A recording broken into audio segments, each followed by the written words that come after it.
Testity test test. How are your testicles? Testicles are good.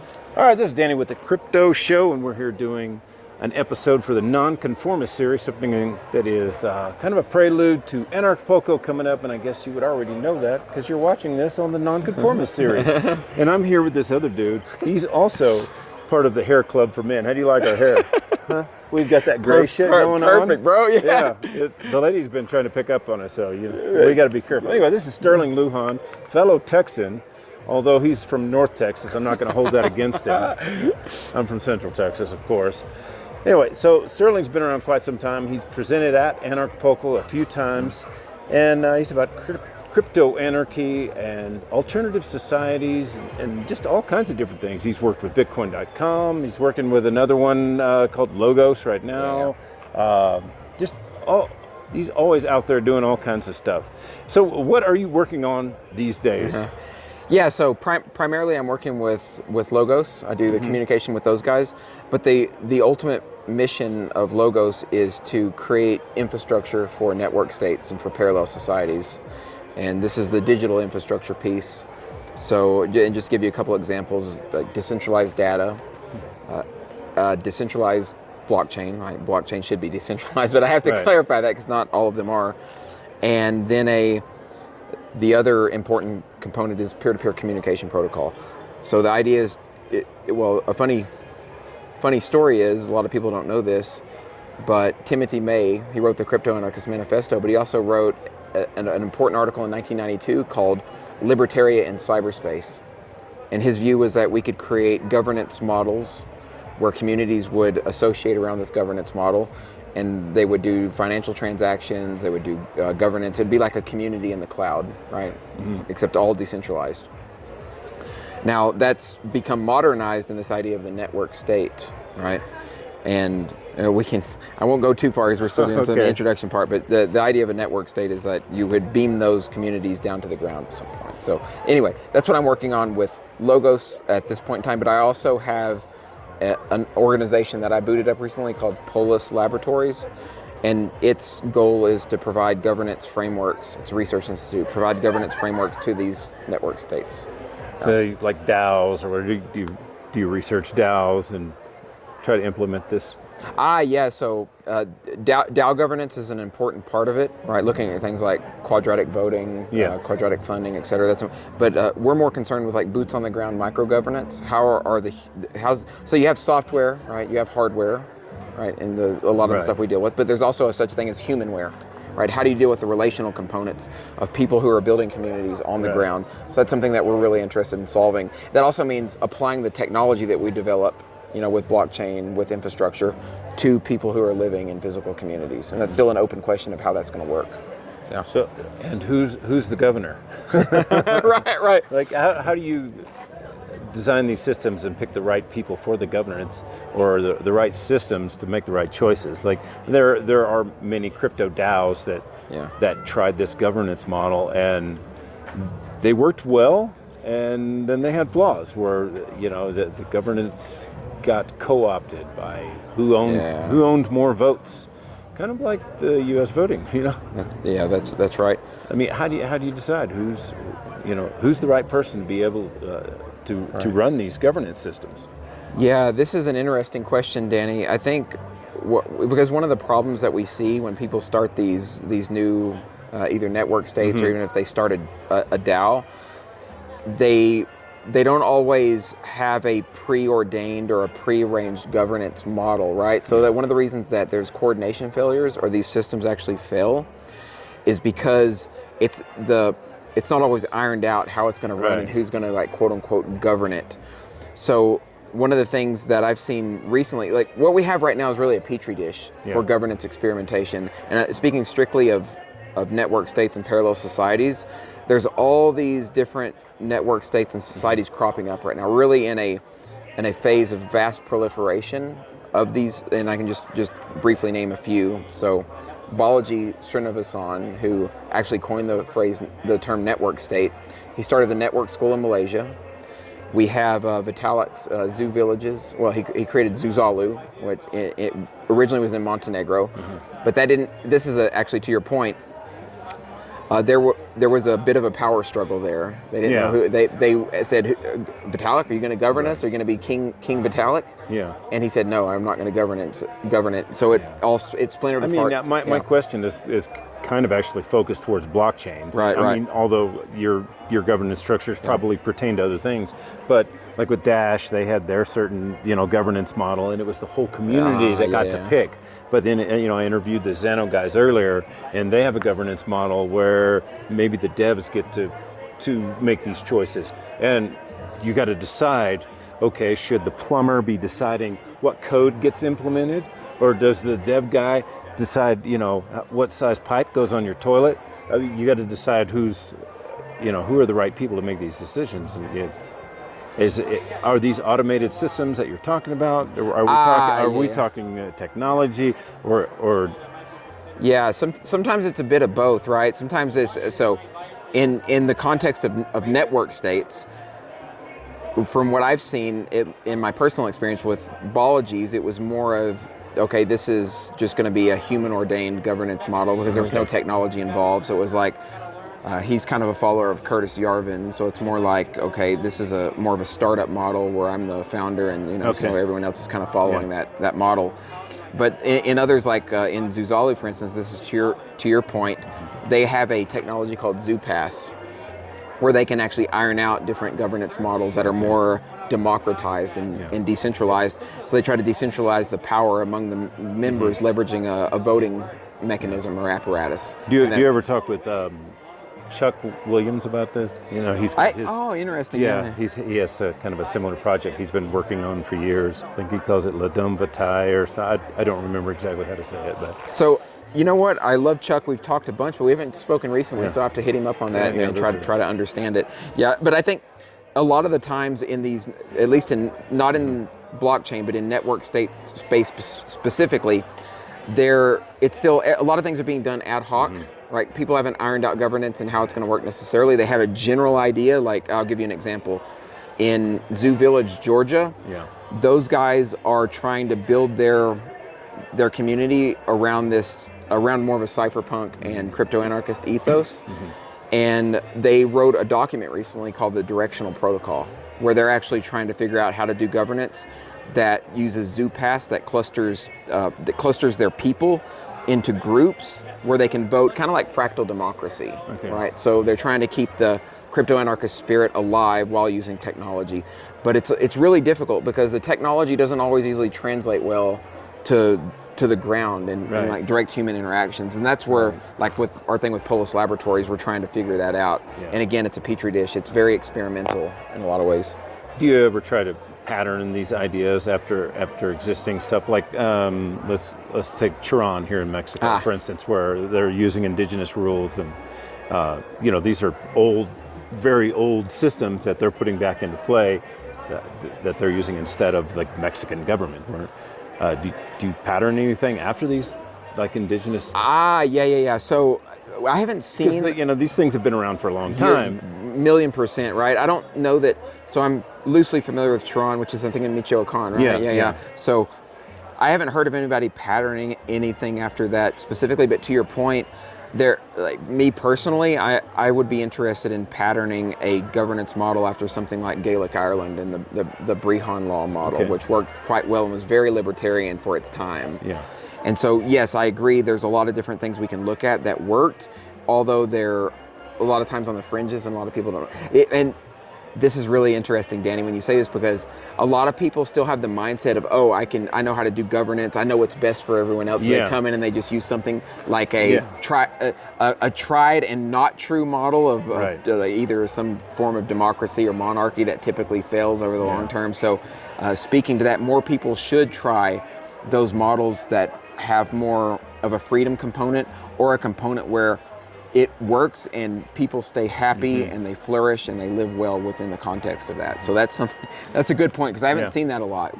So where do you see this going? Like, are you going to package different plans where, this governance model will work for you? I mean, and you'll have an app where, I want and boom, here's our plan, and it'll be governed by code. Yeah, bro, I'm so glad that you actually hit the nail on the head. So with Polis Labs being a research institute, the primary thing is to push research outputs that provide information on tried and true models that people are actually experimenting with. But more importantly, what we would eventually do is have what we'd call a governance menu, right?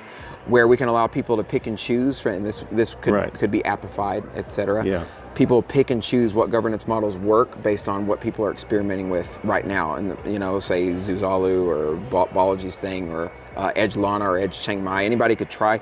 But what's more interesting is also you could potentially hybridize models where you could pick and choose what aspects or governance components work best, and you can experiment with those. There is something I want to mention, though, that's an important part of this discussion.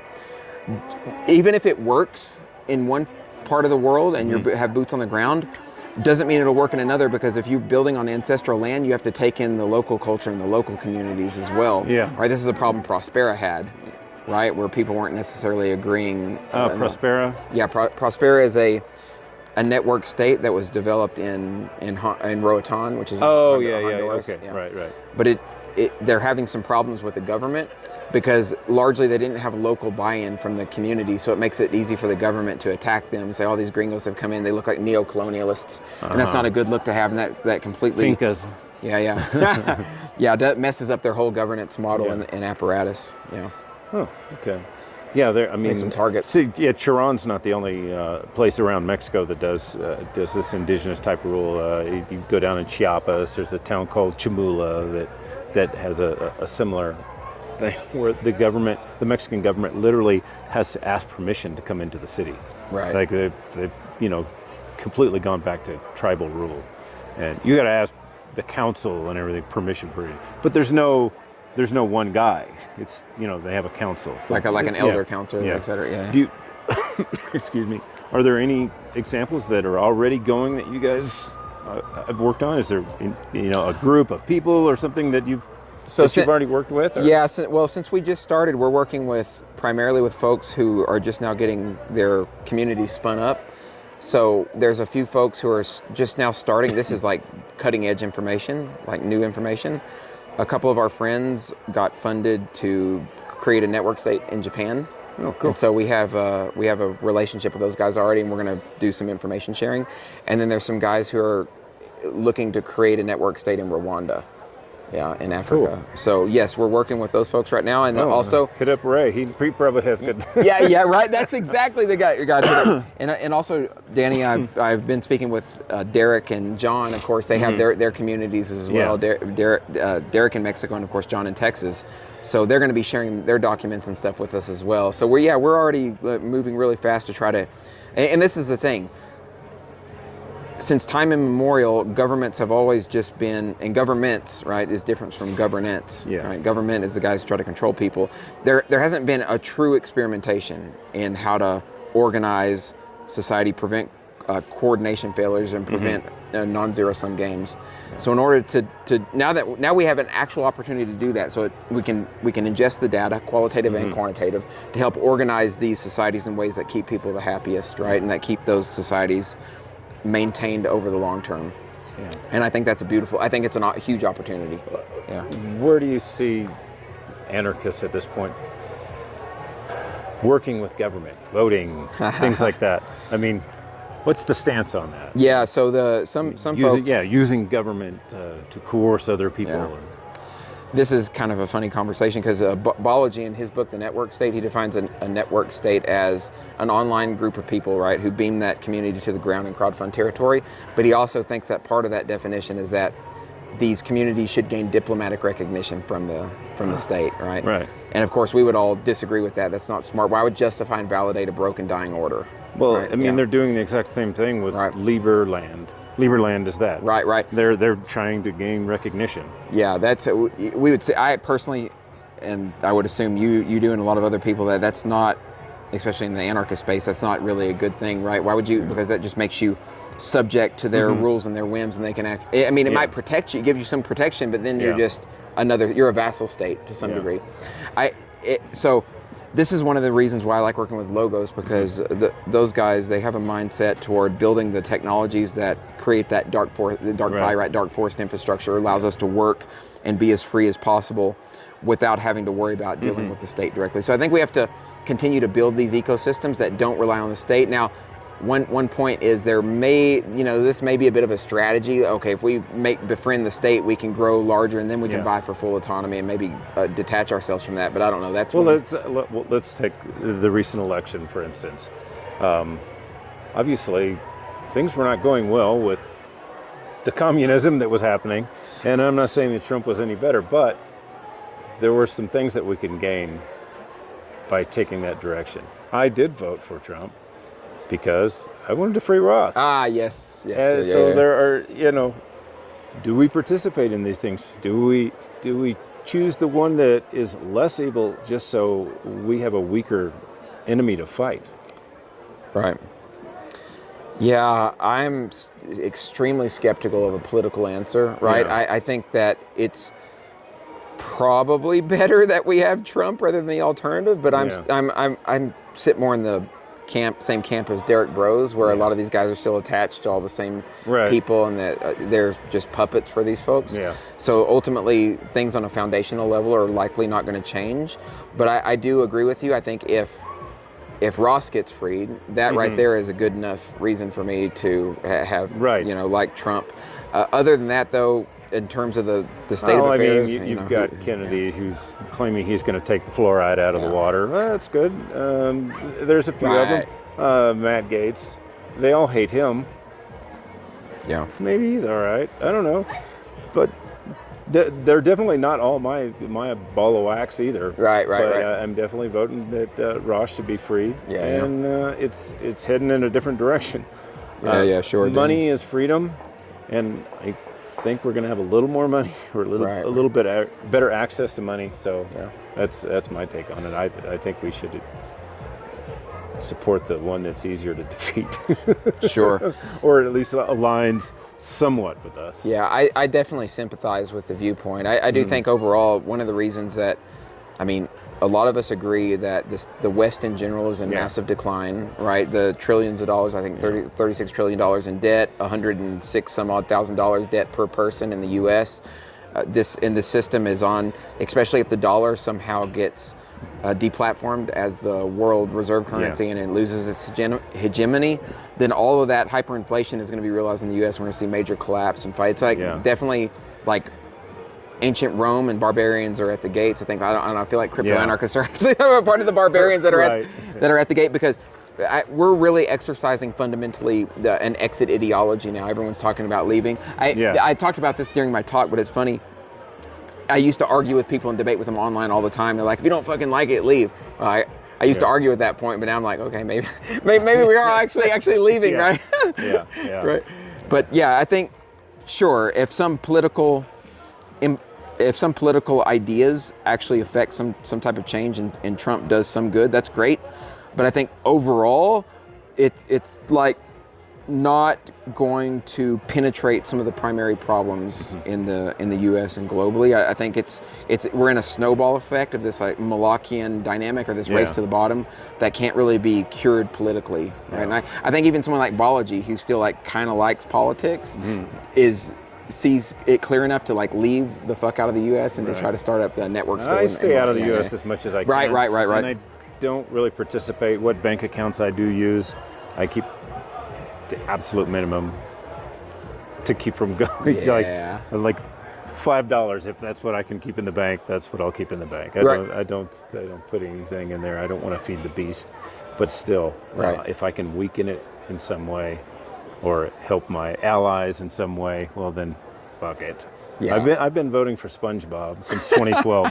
I've been writing that fucker in. So, this is the first time I actually put anything into something else. But.